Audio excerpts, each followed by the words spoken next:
Good afternoon.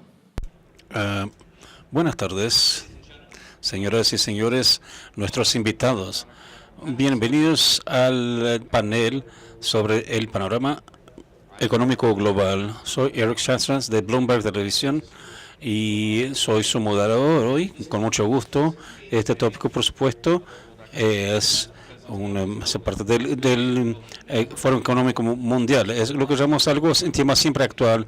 No hay gobierno o negocio que pueda ignorar las fuerzas y las políticas que ayudan a definir este panorama.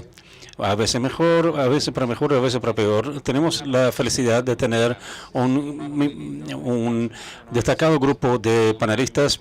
Permítanme presentarlos acá a mi izquierda. Acá está Enrique Meireles, que es el ministro de Finanzas de este gran país, Brasil. Ahí, y además de su servicio en este gobierno, también ha trabajado en bancos y también fue parte del Congreso. Y fue presidente del Banco Central. A su izquierda, Daniel Rioja, su presidente en el G20, que trabaja con el G20, donde y Argentina actualmente es el actual presidente. El doctor Funes de Rioja es abogado académico y ha dedicado su vida a estudiar las relaciones laborales y políticas gubernamentales. A su izquierda está Andrés Velasco, es profesor de la Universidad de Columbia en Nueva York, que es experto en economía, en finanzas internacionales y desarrollo, y también ha servido como ministro de Finanzas en Chile. Y a mi derecha está Hazel Bernard, que es presidente del Boston Consulting Group. Es una importante empresa de consultoría y es presidente CEO en 2004. Teníamos mucha experiencia y conocimiento acá.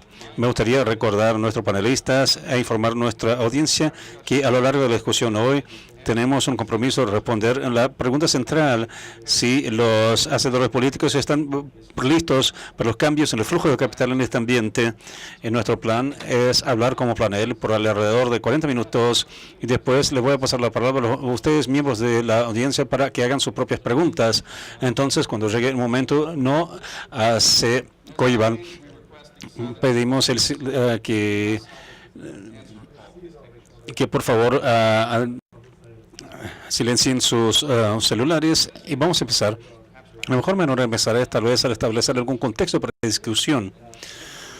Y considerando que estamos en Brasil y considerando que el señor Meireles, que es el ministro de Finanzas, me gustaría hacer la primera pregunta a usted. Pero por supuesto la finalidad acá es que tengamos una discusión.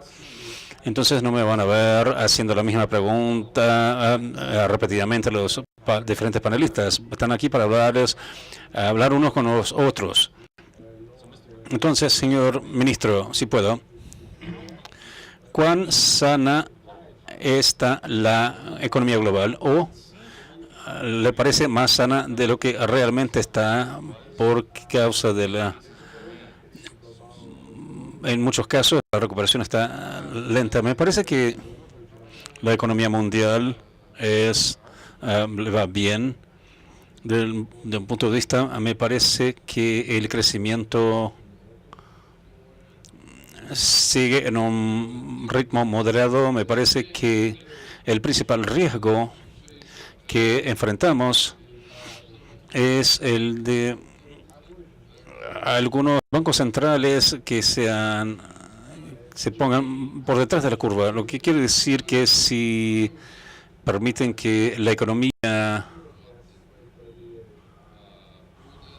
vaya más rápido que lo prudente, puede haber una inflación, lo que puede exigir un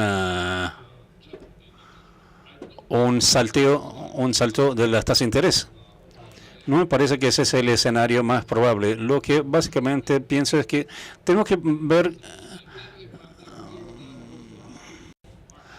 cuando hubo la volatilidad del mercado algunas semanas atrás. Me parece que fue una reacción del mercado a esa posibilidad. De hecho, no se materializó. Me pareció que volvió como al proceso normal. Pero evidentemente necesitamos observar para ver si no hay señales de un aumento de una burbuja. Pero además de esto, por supuesto que el crecimiento no es demasiado rápido, la recuperación en algunos casos es lenta y eso me parece normal. Mejor así que sea demasiado rápido y que se ponga en riesgo como nos lo mostró 2017. ¿Usted comparte ese punto de vista de que en las palabras del ministro la economía global está bien, tal vez mejor que moderado? Si hay un riesgo, es un riesgo en bancos centrales, un riesgo de lo que esos decisores políticas puedan responder agresivamente a la inflación. Me parece que el ministro está correcto. Brasil le va mejor ahora y bajo él, su administración, pero la recuperación es global. Tuvimos recuperaciones en años anteriores donde vimos un país, una región levantándose y los otros detrás. Ahora parece que todos están creciendo. Y no está creciendo mucho, usted tiene razón. La recuperación de la crisis financiera global es muy lenta. A nosotros otros economistas nos gusta decir que si es malo o bueno, comparado con qué, comparado con los años anteriores parece muy bien, de hecho. Pero no pienso que el riesgo de mucho calentamiento sea un gran riesgo. Hay ciertos países que pueden estar en esa situación, pero a lo largo, si usted mira a Europa y mira a Estados Unidos, la mayoría de las medidas de inflación parecen muy bien. Me preocupa algunas pérdidas de confianza. Una cosa que aprendemos en Latinoamérica, siempre lo supimos. Hubo una gran lección en 2008-2009 en un mundo de capitales volátiles. Vimos algunas meses atrás que de hecho muchos de ustedes esta vez hayan salido de Davos concluyendo que el mundo era un país muy pacífico y en el mismo día las bolsas de valores empezaron a caer. Entonces la cuestión es si los bancos centrales hoy tienen las herramientas necesarias para lidiar con algo así. Y cuando las tasas de interés son muy bajas, para empezar, cuando los tesoros se ven con más deudas que una década atrás, sí, tal vez la caja de herramientas no sea tan amplia. Para eso es el tipo de cosa con la cual debemos preocuparnos. ¿Puedo hacer una pregunta? Porque no soy un economista, soy un argentino. Nadie es perfecto. Considerando que la situación global parece mejor, mi pregunta es, ¿por qué? Porque después de la crisis de 2008, las políticas públicas que se acordaron en el G20 empezaron a tener efecto, ¿o sería una coincidencia? Permítame responder. Cuando decimos que la economía le va bien, pero despacio, siempre miramos el periodo antes de 2008, 2009. Y después, por supuesto, todo parece un poco más despacio, pero eso se debió no solamente al crédito, pero también a mucha fraude, y que seamos claros, y muchos instrumentos no tuvieron importancia. Y entonces alguien dijo que, de hecho, el emperador está desnudo. Y después las personas empezaron a vender y hubo el crash de los mercados en 2008, 2009. Me parece que estamos ahora en una situación diferente. Me parece que hicimos mucha limpieza, tal vez no todo, y ahora estamos reconstruyendo el empleo, el consumo, la inversión, el comercio, y los fundamentos están bastante bien. Entonces, por eso es que si crecemos 3,5% a nivel mundial, o entre 2 y 3, bueno, Japón un poco más bajo, y los mercados emergentes, bueno, Latinoamérica alrededor de 2,5%, pero Asia Pacífico está volviendo con 5, 6, 7%, hasta África, la mayor parte están bien. Entonces, me parece que estamos volviendo a lo que podemos esperar razonablemente, y comparándolo con algo que no tendría que repartirse, sería un error. Debemos sentirnos bien porque los fundamentos parecen bien si permitimos pero una cuestión ha sido el comercio. Ahora estamos lidiando con algunos retos, no solo Estados Unidos, pero también China, India, y haciendo la vida más difícil para el comercio, para las inversiones, así por delante. Y tal vez eso es una preocupación. Quiero volver al comercio, pero si podemos mantener quedarnos en este tema, lo que dijo, me acuerdo de muchas conversaciones que tuve recientemente con Larry Summers. Y voy a decir esto a uno de los dos economistas. Y si Larry Summers está bien, y si el mundo desarrollado está atrapado en lo que le llama de en un estado de estagnación secular, es decir, el crecimiento y la creación de empleos que hemos visto en los Estados Unidos y en otros países algunos en Europa, de hecho, se deben no a mejorar los fundamentos, tal vez parcialmente, pero también debido a condiciones financieras no sostenibles. O digamos la easy money, el dinero fácil, déficits de presupuesto, como los que financian los cortes de impuestos. Larry Summers era mi jefe, tendría que ponerme de acuerdo. Me parece que está parcialmente correcto, pero recientes eventos sugieren que apenas parcialmente. Claramente, si miramos a la recuperación a lo largo de las décadas, esta fue la recuperación más lenta en mucho tiempo, no solamente comparada a lo que sucedió antes de la crisis financiera. En medio de la década pasada, el crecimiento fue artificial, no podríamos compararnos a eso, pero si miramos los años 1990, 80, 70, hubo repercusiones lentas. En ese sentido, está cierto. También está bien a señalar que el balance de ahorros e inversiones en el mundo ha cambiado y eso no se va a echar tan temprano. La gente ahorra más, hay menos demanda por inversión y las tasas de interés están tan bajas y eso también llegó para quedarse. Entonces, ¿dónde puedo estar no de acuerdo con Larry? Me parece que la recuperación de los últimos 2 años ha sido más fuerte que sugiere la tesis. Tal vez sea secular. Secular significa que va a dar por un siglo, no será por un siglo. Las versiones alternativas.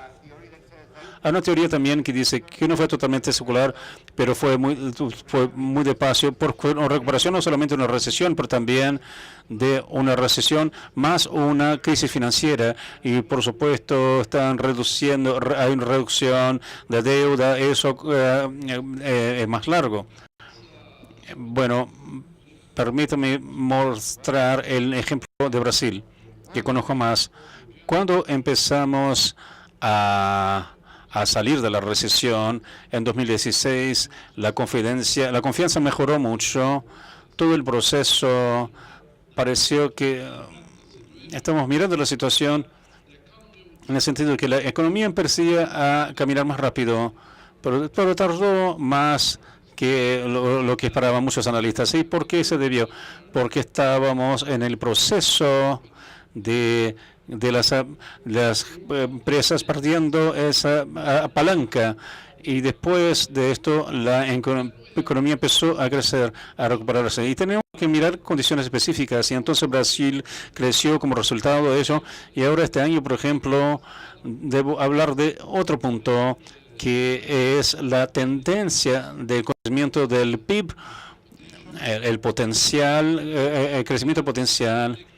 Y si uno mira el caso de Brasil, históricamente, los últimos 25 años, el crecimiento promedio de Brasil fue 3.3, pero si uno hace el ajuste según los cambios demográficos, este número bajaría hasta cerca de 2. Entonces, en este caso, si simplemente consideramos ese número, ese sería el potencial.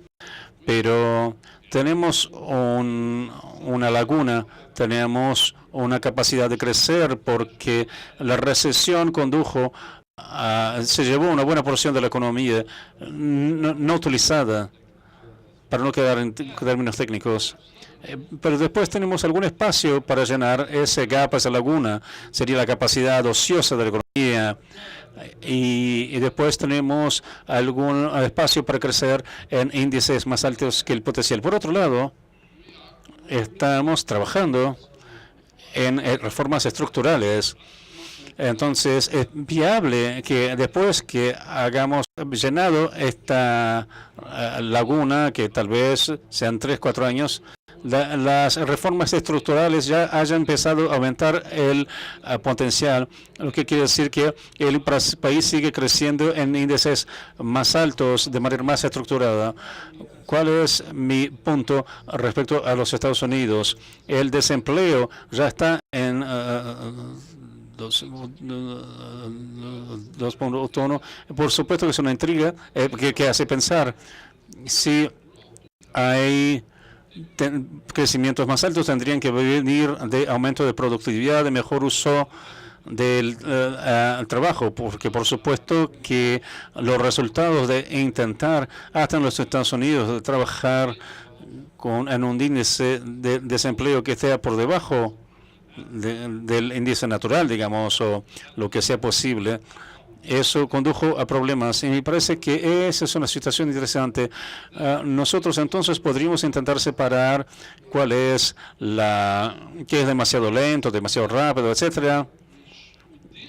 Nosotros, de hecho, tuvimos algún crecimiento para crecer después de la crisis porque venimos de una base baja, pero la pregunta ahora es cuál es la estructura, la capacidad de cada área para crecer sin problemas, sin inflación, que digamos el precio de los bienes y servicios, pero también mirando el precio de los activos, que sean sostenibles también. Pero ¿no piensa usted que tendremos una oportunidad, por lo menos en Norteamérica, en partes de Europa, ciertamente Japón, Corea, Taiwán, incluyendo también partes de China, donde estamos llegando a una etapa de pleno empleo,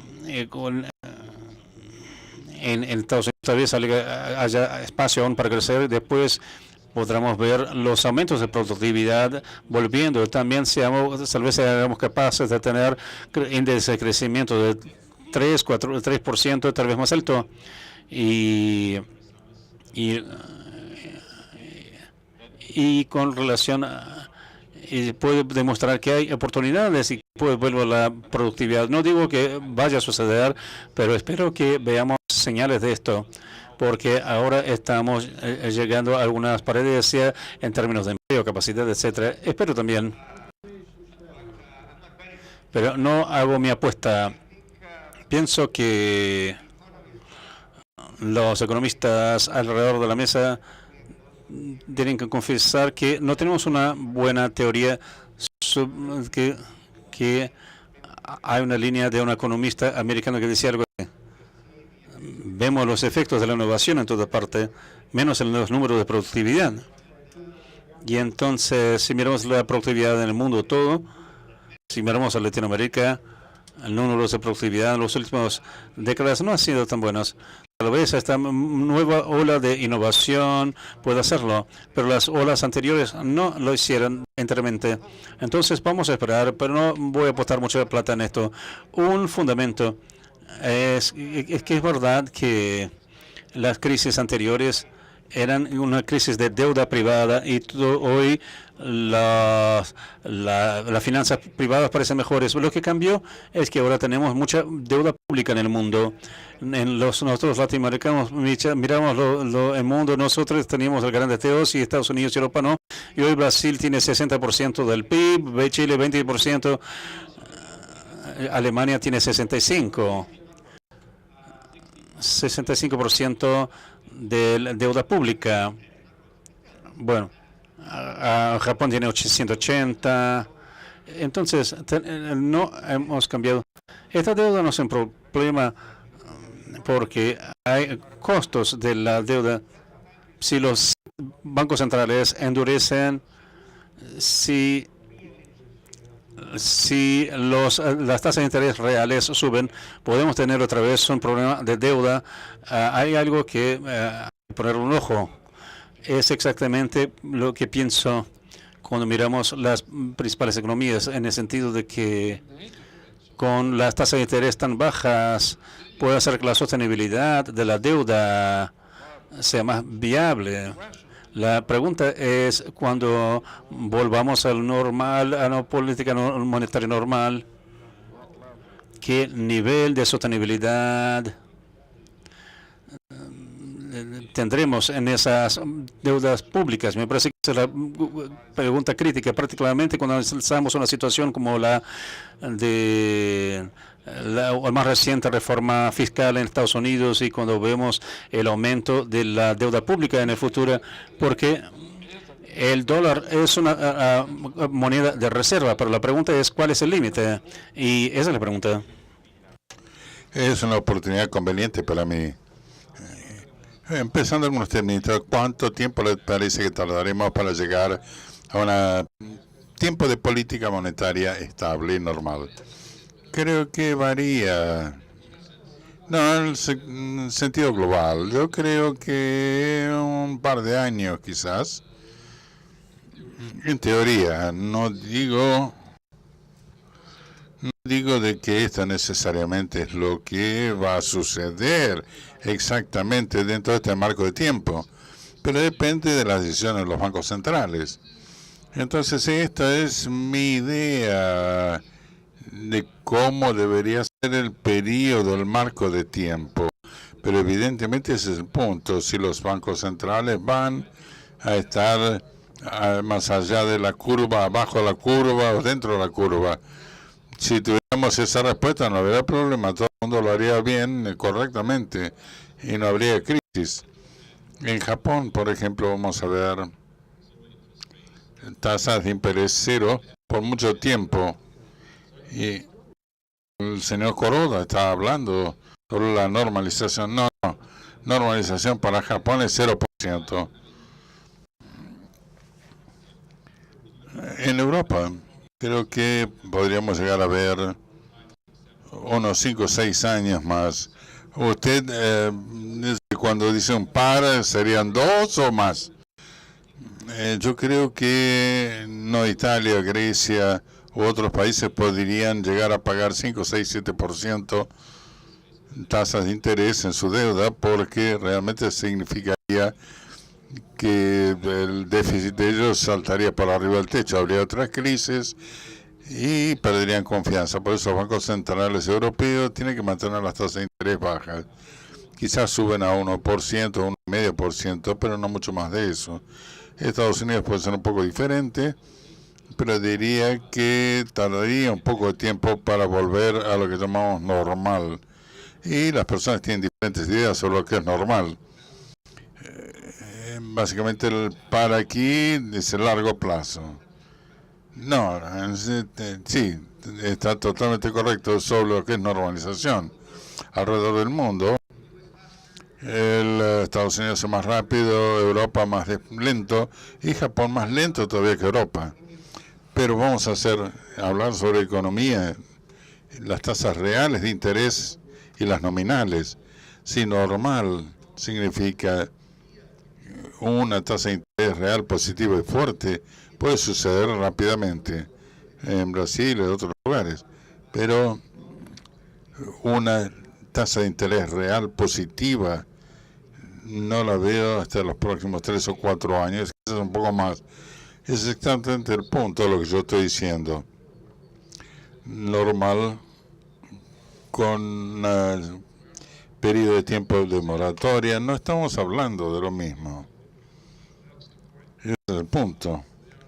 Estamos hablando sobre un tiempo normal para un país específico y para características y condiciones de ese país específico, que varía mucho. Por ejemplo, el caso de Japón es un ejemplo tremendo de esto. La propensidad para ahorro que tiene la sociedad japonesa lleva a las condiciones de ese país, y eso permite tener una tasa de interés muy, muy baja. Tenemos eso en los 90s y después de eso. No es algo que surgió de la crisis. Eso fue el caso durante mucho tiempo. Y en ese caso específico para Japón, ese es mi punto de vista. Nosotros debemos llegar a los tiempos normales para todos los países. ¿Y qué significa esto? Los países han llegado al nivel de la tasa natural de desempleo, crecimiento, potencial de crecimiento, etcétera.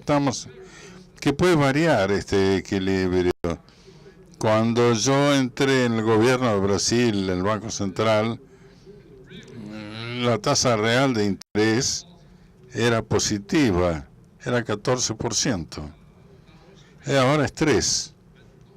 No creo que vuelva a aquel nivel. Espero que no.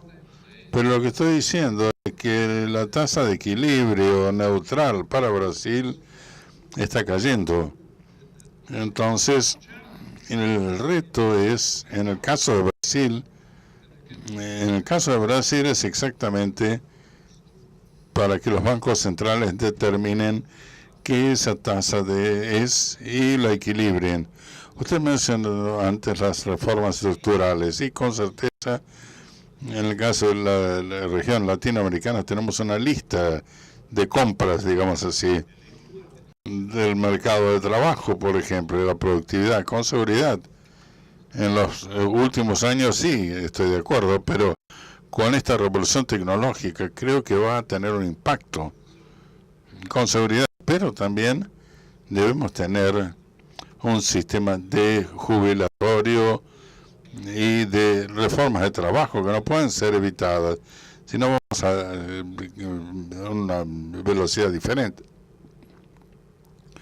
Estamos hablando de la economía macro, y siempre prestamos atención a los sectores del gobierno si usan las palancas necesarias. En periodos post-crisis, una de las palabras que está allí en el léxico es sostenibilidad. Hay un reconocimiento que la contratación y las inversiones no son suficientes en sí mismas. Larry Fink ha dicho esto. Durante 2 años todas las empresas de BlackRock han tenido inversiones. El negocio está respondiendo al reto del crecimiento sostenible. Estamos pasando por diferentes velocidades. Es parte de la sociedad que reacciona enseguida, pero la principal característica de las pequeñas empresas son más conservadoras. Ellas hay que tratar de empujarlas para empezar el proceso, porque en nuestros países no es posible tener solamente varias empresas corriendo por dentro y otras no. Ellos crean empleos, etcétera, y el Producto Bruto Interno y la vida normal está hacia el otro lado. Entonces, ¿cómo es posible unir estos esfuerzos? Esto es una acción de confianza en los líderes políticos. Si no hay confianza en los líderes políticos, no existe esto. Y nosotros en Latinoamérica estamos volviendo de varios años de populismo demagógico. Es más fácil creer en el Estado que en el sector privado. Y ciertos subsidios son mejores que salarios. Entonces eso es crítico. Pero necesitamos crear no solamente la conciencia de competitividad a nivel de la empresa, pero productividad con los trabajadores para poder tener un nivel de desempleo que sea aceptable para la sociedad, porque si no tiene problemas políticos. Y yo creo que trabajo que debemos enfrentar juntos y con seguridad, paso a paso. No se puede decir que de un día para el otro vamos a cambiar dramáticamente. Necesita trabajarse sobre esto, básicamente la economía real y los bancos centrales que tengan los parámetros. Creo que hay una contradicción entre hacer bueno y hacerlo bien para las empresas. ECG ha trabajado en cómo las empresas desempeñan para tratar a las partes interesadas, no solamente a los clientes, accionistas, etcétera, las comunidades donde viven, el ambiente, etcétera. Y hemos observado el impacto total en la sociedad y hemos visto que estas empresas estaban en un punto alto en términos de crecimiento y básicamente en desempeño, tanto financiero como no. Entonces hay una noción clara de que se trata de cubrir el valor para las diferentes partes interesadas. Va a funcionar bien, básicamente en el mundo de negocios. Entonces es una de las cosas importantes. Y otra cosa que yo creo que es importante sobre la digitalización, automación, creando empleos, y si vamos a estar obsoletos, consultores, profesores, todos quizás, no los ministros, ¿no? Pero todo el resto serán obsoletos. Y estamos creando una situación horrorosa que nosotros básicamente vamos a quedarnos sin personas antes de quedarnos sin trabajo. Japón, Corea, Taiwán, Europa tienen una declinación en el nivel de población. Entonces yo creo que uno de los elementos claves, y eso es importante para América Latina, todo se ha hecho por máquinas, pero hay muchas cosas que los jóvenes pueden crear oportunidades a través de la educación, capacitación para que tengan trabajos, y podemos usar la digitalización para la salud, educación y un gobierno electrónico también, y ser más productivos y proveer las oportunidades para que más personas se involucren. Necesitamos invertir en personas, en infraestructura y conectividad en América Latina, en lugar de estar separados. Y creo que podemos tratar con estas cosas. Y el negocio puede tener un rol muy importante en todo esto. Si las economías están funcionando bien en el sector formal, con la tecnología, la historia de nuestros países, la realidad de la economía informal, es una situación diferente que debe considerarse, porque no es fácil entrar estas economías informales en las economías formales. Hay medidas que puedo tomar, pero no es algo automático. Usted colocó un tema clave sobre la mesa, un área donde ambos podemos hacer bien, es mejorar el mundo en el cual funciona este mundo del trabajo. Una es sostenibilidad y otra es desigualdad. No hay forma de crear una calidad en América Latina a no ser que demos excelentes trabajos a buenos salarios. Es una de las cosas que ayuden a las jóvenes. Tenemos tasas de empleo en América Latina que son muy, muy bajos comparado con Europa. En Chile entró la OCDE, y si vemos las tasas de desempleo, Chile, México y Turquía están luchando por el último lugar. En promedio, 80% de las personas trabajan en Alemania y 55% en América Latina. Y si vemos mujeres, 40% de las mujeres tienen empleos, formales o informales. Eso significa que la pobreza está por detrás de la desigualdad. Están en la parte más baja de esa pila de desigualdad. La familia donde falta el marido, la mujer tiene que conseguir las cosas y no tiene un trabajo. Entonces, tradicionalmente en América Latina el negocio es culpable de discriminación contra las mujeres, con las minorías étnicas y contra los pueblos. Hay mucho trabajo para hacer. ¿Cuál sería el ejemplo de políticas inteligentes para el crecimiento de inclusión? Es muy Dinamarca. Dinamarca tiene algo flexicurity, que significa que es un mercado flexible de trabajo, pero le da seguridad. Y eso significa que las restricciones en la contratación son muy pocas, se pueden recolocar en los empleos. Hay mucho dinero que se gasta, seguro de desempleo, puede perder su ingreso, pero no pierde su trabajo, pero no pierde sus ingresos. Y usted pierde su seguro de desempleo si no va a una capacitación. es flexible pero riguroso, es generoso. Y entonces ese tipo de combinación está muy lejos de lo que tenemos en Brasil, Argentina, Chile y creo que en los Estados Unidos también. Pero tienen la población pequeña, ¿no? Creo yo que causamos mucha ansiedad al usar el mercado de trabajo. La reforma es una mala palabra. Alguien le quiere sacar algo. Y por supuesto debemos reducir las reglamentaciones y que los mercados sean más flexibles en general aquí en Brasil, por ejemplo. Usted lo sabe mucho mejor que yo. Pero yo diría, vamos a empezar desregulando paso a paso, sin un ruido muy grande.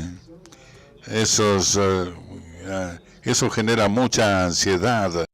Quizás lo lleven a la misma solución, pero van a tener un impacto pequeño para pequeños grupos de personas, en lugar de que todos se sientan negativamente impactados por esto.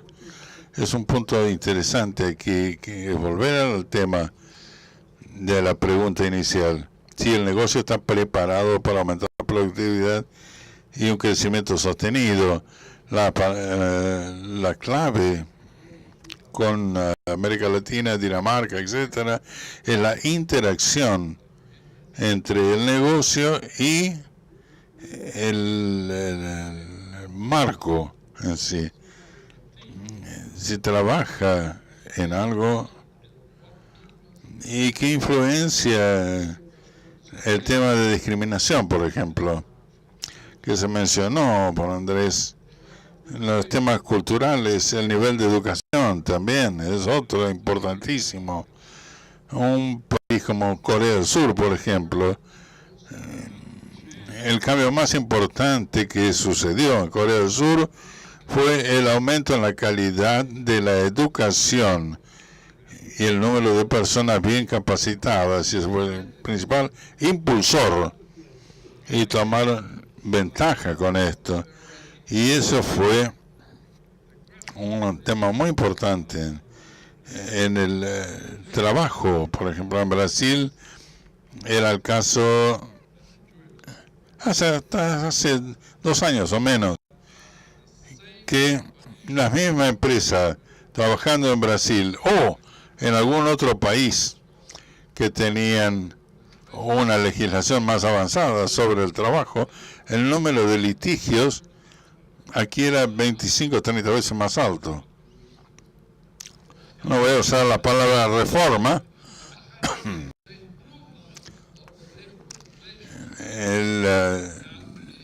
Básicamente, esto permite que varias empresas trabajen mejor, bajen el número de litigios y darle poder a los trabajadores y empleadores sobre lo que las cortes determinan. Y eso puede cambiar el ambiente de negocios y crear un enfoque diferente a la forma como las empresas y la gerencia reaccionan. Vamos a destacar una cosa que es verdadero en Europa y en otras partes del mundo. La reforma del mercado de trabajo básicamente se la ve como imposible de llevar a cabo. No debe ser de esa manera, porque no debe ser todo de una vez, pero segundo y más importante, porque si lo hace correctamente, es bueno para la igualdad y para los sindicatos, porque los sindicatos pueden negociar con cosas más amplias. Y va a haber una pérdida de sindicalización en muchos países. Si no hemos hecho estos cambios, no porque no podía tener 20 economistas sentados en una sala para estar de acuerdo, pero creo que las políticas, básicamente, de que usted lo destacó, vamos a contextualizarlo hablando de esta parte del mundo, por lo menos. ¿Cómo mejoramos la representación de la fuerza de las mujeres? El nivel de liderazgo, porque aquí hay una paradoja, aquí en el Cono Sur. ellos tienen Argentina, Brasil, Chile, todos han tenido presidentes mujeres, pero ustedes pueden darme una gran empresa en esta parte del mundo que tenga gran cantidad de mujeres. No, en Chile y se discutió todo esto y no hay un botón que se aprieta para cambiar esto inmediatamente, pero hay una serie de cosas. Lo primero es la información. Usted publica información sobre la composición de los consejos de las empresas públicas y privadas. Es transparencia. En Chile empezamos a hacerlo y rápidamente las cosas empezaron a cambiar. En el área de política sé que es una controversia, pero necesita eso. Tuvimos una elección en la cual los partidos tuvieron que colocar candidatos 40% mujeres y generó un impacto. Quizás no sea para siempre, pero básicamente hay que hacerlo. Y en términos de empleo privado, no tenemos que reinventar las reglas. En Alemania, en Estados Unidos, hay legislación antidiscriminación. Y si su empresa hace alguna cosa que la ley no le permite, lo van a multar. Y tenemos un largo camino para hacerlo. Pero es necesario. Me parece que uno de los elementos clave es asegurarse de que hagamos inversión en educación. Ya se ha hecho cualquier entrenamiento y también escuchamos que no haya mucha gente capacitada en Brasil, Latinoamérica, suficientemente. Entonces, considerando que muy a menudo las chicas les salen mejor en la universidad, en las escuelas, tal vez haya una oportunidad para talento. Si les damos una buena educación, un buen entrenamiento en la universidad, en una escuela técnica, que sea, también vamos a tener mucha oportunidad para mujeres, porque todo el mundo que no va a ser, digamos, en el tope, va a ser, ¿por qué hay que desperdiciar energía?, preguntan.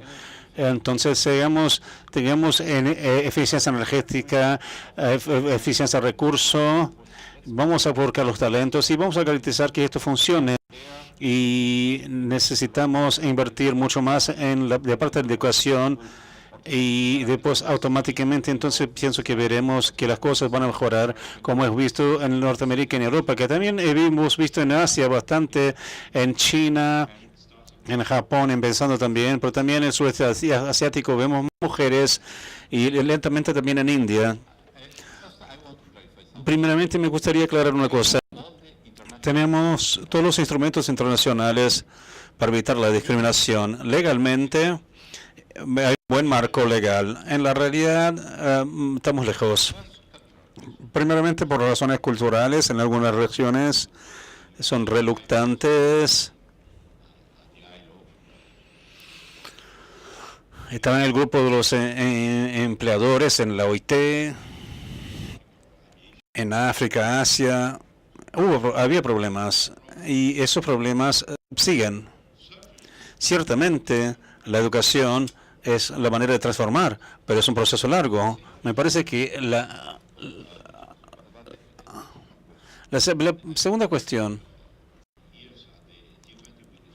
y eso lo hemos discutido en el G20 también, sobre la participación de las mujeres. Permítanme decir que por la primera vez este año tendremos una participación de 26% de mujeres en la reunión del G20, antes era 14%. Pero haciendo presión para entender,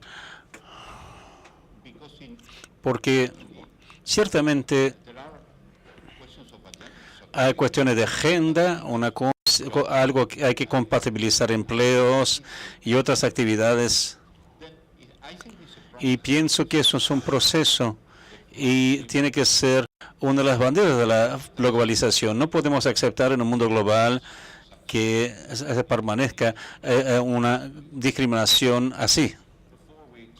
Antes que pasemos la palabra para que hagamos la sesión de preguntas y respuestas, creo que necesitamos hablar de comercio. Voy a hacerle la pregunta, ministro.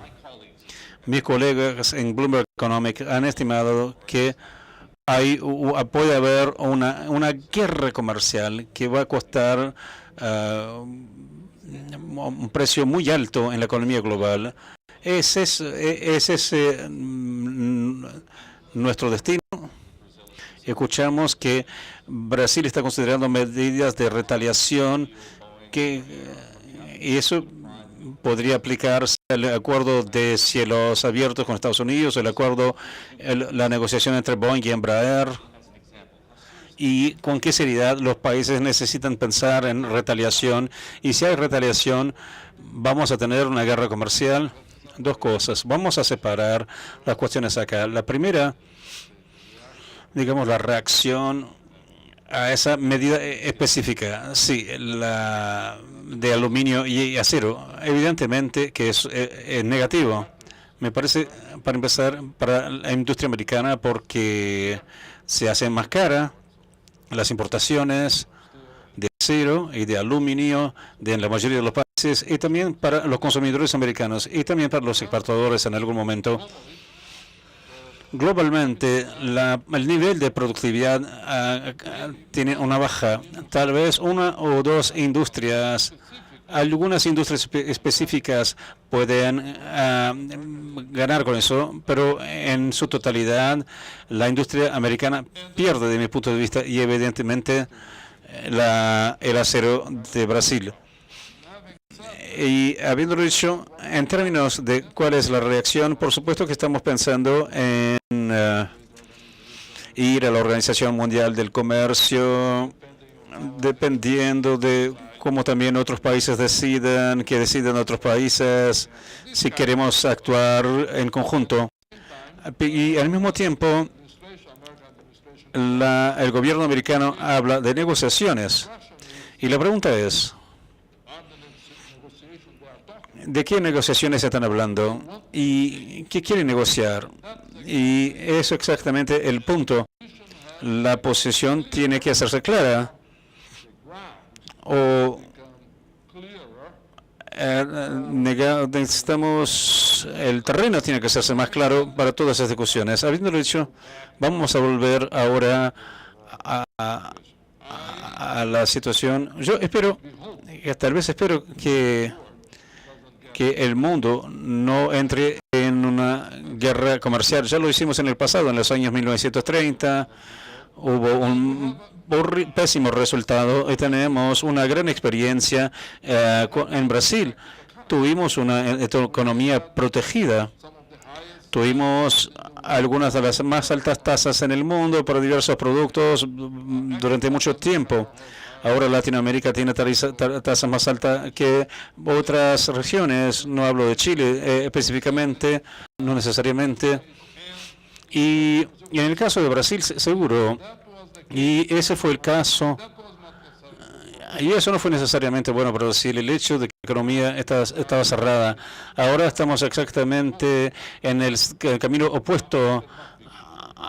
Ahora ya estamos en discusiones muy avanzadas con la Unión Europea para un acuerdo de libre comercio. También estamos hablando con el Reino Unido respecto a un acuerdo comercial después del Brexit, etcétera.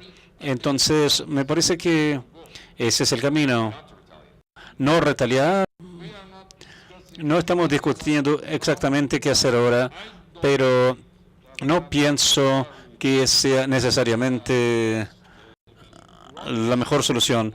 Lo que tendremos que hacer para aclarar las cosas es que exactamente cuando el gobierno americano habla de negociar, ¿negociar qué? De hecho, es su invitación en términos, ¿qué es lo que quiere negociar? Y si quiere negociar, vamos a ver, y negociar. Otra palabra sobre comercio. Me parece que estamos de acuerdo que debemos evitar las guerras comerciales.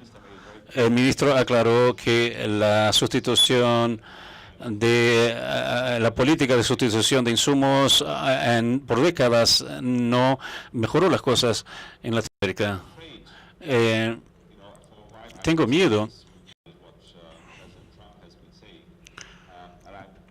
Realmente tengo miedo de que el presidente Trump piense de manera muy sencilla. Yo gano, ustedes pierden. Y no pienso que él considere las implicaciones. Y bueno, ahora si ustedes van a retaliar, yo voy a empezar con la próxima categoría de productos. Y hasta que no hagan la retaliación, si quieren negociar, no les doy nada. Pero aún así voy a la parte siguiente, que sean automóviles, que es lo que puede lastimar Japón, Alemania, otros países. Entonces, y acabo con el NAFTA porque no estoy satisfecho. Quiero ponerle presión. Entonces estoy usando mi batón de béisbol. No estamos lidiando con alguien que piensa tanto como ustedes, que diga, está bien, vamos a negociar, encontrar algo donde lleguemos a una solución con la cual podamos vivir. La línea de base, para terminar, pienso que me parece que va a suceder. Ahora, de nuestro punto de vista, es que me parece que hay más motivación ahora y condiciones incluso para realmente avanzar en negociaciones comerciales con Europa y otras regiones del mundo. Como resultado, me parece que al fin y al cabo esa es la línea basal. El negativo puede ser positivo. Estoy de acuerdo. Tuvimos un tiempo tan bueno por media hora, no mencionando Donald Trump. Su pregunta realmente no es una pregunta sobre represalia, pero sería en el sentido de qué va a hacer después Donald Trump. Acero y aluminio son 2% del comercio mundial. Sí, para ahí no hay guerra, pero si sigue adelante, sí habrá represalia, talión. ¿Puedo hacer una previsión en cuanto a lo que haga un hombre irracional? No. Pero me parece que Enrique levantó un punto importante. La semana pasada en Santiago, 11 países firmaron el TPP, el Acuerdo Asia-Pacífico, con la ausencia de Estados Unidos. Cuando Trump salió, la gente pensó, no va a funcionar. Bueno, Nueva Zelanda participó, y ahí está Latinoamérica, la Alianza Pacífica, incluyendo México, Colombia, Chile, está muy fuerte. Nos encantaría hacer algo con Argentina y Brasil, Mercosur, y seamos más ambiciosos aún. En 1900, antes George Bush Sr. propuso el área de libre comercio de las Américas. Donald Trump no lo va a hacer, pues vamos a hacerlo sin Estados Unidos. ¿Qué les parece? Me parece que es importante que prolonguemos, tengamos 1 o 2 preguntas de la audiencia. No levante todas las manos al mismo tiempo, por favor.